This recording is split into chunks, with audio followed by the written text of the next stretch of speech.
How's it going, guys? Vaibhav here from GN Tech, and welcome to the daytime camera comparison between the Samsung Galaxy S20 Ultra and the OnePlus 7T Pro. So I'm recording this at 1080p 30fps resolution on both of these phones from the front-facing camera, and this gives you an overall judgment of not only the quality but also the stabilization that both of these cameras are capable of, and also the audio that's being picked up by the microphones on these smartphones. Now, the S20 Ultra can also do 4K resolution video from the front-facing camera, so let's switch on over to that and see the difference. So this is now 4K resolution at 30fps coming from the S20 Ultra, still 1080p 30fps on the OnePlus 7T Pro.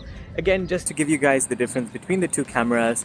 And lastly, the S20 Ultra can also do 4K 60fps resolution, so let's take a look at that as well. And finally, this is a look at 4K 60fps resolution from the S20 Ultra's front-facing camera versus 1080p 30fps from the OnePlus 7T Pro, the maximum that it can record. But I think these videos give you a fair idea of the front-facing camera's abilities on both of these smartphones. And with that said, let's move on to the primary camera setup, where we're going to be testing out both photos and videos in varying conditions to give you guys an overall judgment on which phone is capable of the better photos and videos. So here's a look at both phones' primary camera specifications, and while we know the OnePlus 7T Pro is much lower priced than Samsung's Galaxy S20 Ultra, we thought this would make for an interesting camera comparison because it always gets mentioned among flagships. These are both phones' front-facing camera specifications, of course, with the OnePlus having that pop-up style selfie camera. The images we're focusing on are to do with zoom first, as that's where Samsung's made the most strides with its new flagship. But off the bat, the S20 Ultra's image at 1x zoom here looks a lot sharper than OnePlus's, especially going by the detailing on the buildings. Dynamic range also seems to be slightly higher from the S20 Ultra. Moving closer at 2x zoom, it seems a more even competition, and while there's more detailing from the S20 Ultra, some may prefer the look of the 7T Pro's picture in this case because the S20 Ultra has this faded look to the image. This is now at 3x zoom, and to be honest, I'm having a hard time picking a winner, which is impressive from the OnePlus for sure.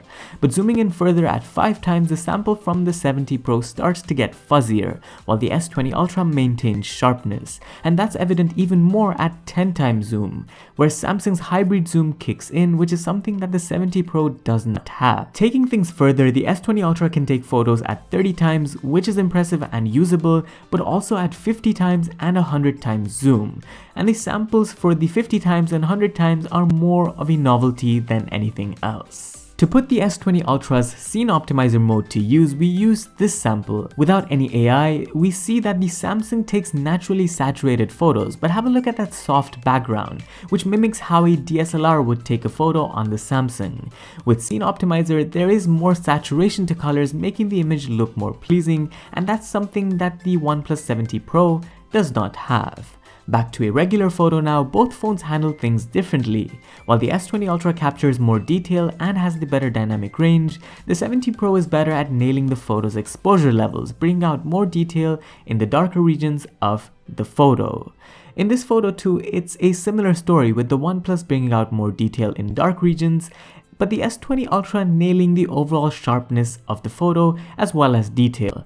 The sun between the clouds is also captured better from the S20 Ultra.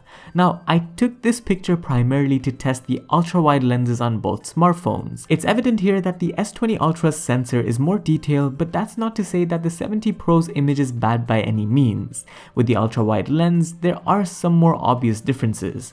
For one, the S20 Ultra has the wider field of view, and the image captured from it looks sharper, but upon closer inspection, the OnePlus seems to actually capture more details, and this could be due to the S20 Ultra's pre-release software on board. Nonetheless, both phones do impressively well to deal with deviation in color between the normal and ultra-wide-angle lenses, which is something I really like. And moving back into downtown, it's fairly difficult to distinguish between these images, but the S20 Ultra's just stands out. I included this though to test the S20 Ultra's 108 megapixel mode, and in fact, zooming into this photo does indeed show a slightly better looking image from the S20 Ultra, although in reality, it's not that much. Next up, we've got both phones' portrait modes. I think each phone does an extremely good job of nailing exposure levels and colors, and both phones seem to have blemishes in edge detection. The green sticker on the Samsung and the red sticker from the OnePlus's image, and in this scenario I also switched to the wide portrait, and that's where you see the S20 Ultra excel. These were taken from identical positions on both phones, and it seems that the 70 Pro struggled to find the subject in the wide portrait view. As for portraits of people, the decision is more subjective. The S20 Ultra goes for a warm look versus the 70 Pro's cooler look, with both doing a good job in edge processing. But with the wide portrait mode, once again, the S20 Ultra's image is sharper and better, although the 70 Pro for its price bracket is impressive, especially with that dynamic range coverage. Rounding up with samples from the selfie camera, the OnePlus has a naturally wider field of view, whereas the S20 Ultra gives you the option to switch between the normal and wider field of view, giving it a bit more versatility. Furthermore, the S20 Ultra also has a dedicated 40 megapixel selfie mode, which is not something the 70 Pro has. These are now samples of portrait selfies from both smartphones, and through all of the samples, I do like how the S20 Ultra processed them. So in terms of selfies during the day, I have to give it to the S20 Ultra. Getting to video samples, we'll start with slow motion footage. The S20 Ultra is able to capture 960 FPS video versus the 70 Pro's 240 FPS at 1080p resolution and 480 FPS at 720p resolution, and quite clearly in this case, the S20 Ultra's camera is better equipped. As for 1080p 30fps footage, the S20 Ultra is able to capture more detail and stabilizes footage a lot better, and that's quite evident from my stroll here in downtown's park. Something else to note is that the S20 Ultra offers a smooth transition to its ultra-wide-angle view, which is not the case for the 70 Pro. With the ultra-wide lens too, dynamic range is better from the S20 Ultra, and so is stabilization. At 1080p 60fps, the S20 Ultra's footage is a lot more stable and offers better detail in the shadows. Now, neither phone can record ultra-wide-angle 60fps footage, but this should hopefully come on the S20 Ultra with a future software update.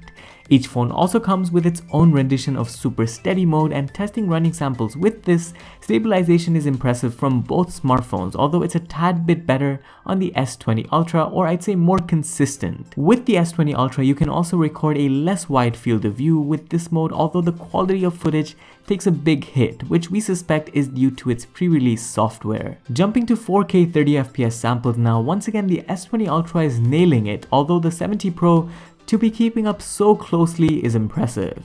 Now, with 4K, you cannot switch to the ultra-wide-angle lens mid-recording on the 70 Pro, which is something you can do on the S20 Ultra, and samples from it, while fairly similar when it comes to quality, are different, with the 70 Pro's footage having this wobble effect to it. This is now 4K 60fps samples from both smartphones, where it's much of the same story, and the S20 Ultra takes it up a level with 8K footage. And while this does look sharp, it crops in, although in terms of stability it seems to be rivaling the 70 Pro's 4K 30fps footage quite well, which is very impressive, and it can only get better from here. So that wraps up this daytime comparison. Stay tuned for the one with nighttime samples coming soon, and let us know what you think about this format of separate videos in the comments, because we feel like this way we can cover these cameras more in depth as they get complex each year. Thanks for watching, don't forget to like and subscribe. This was Vaibhav, and I'll see you in the next one. Adios.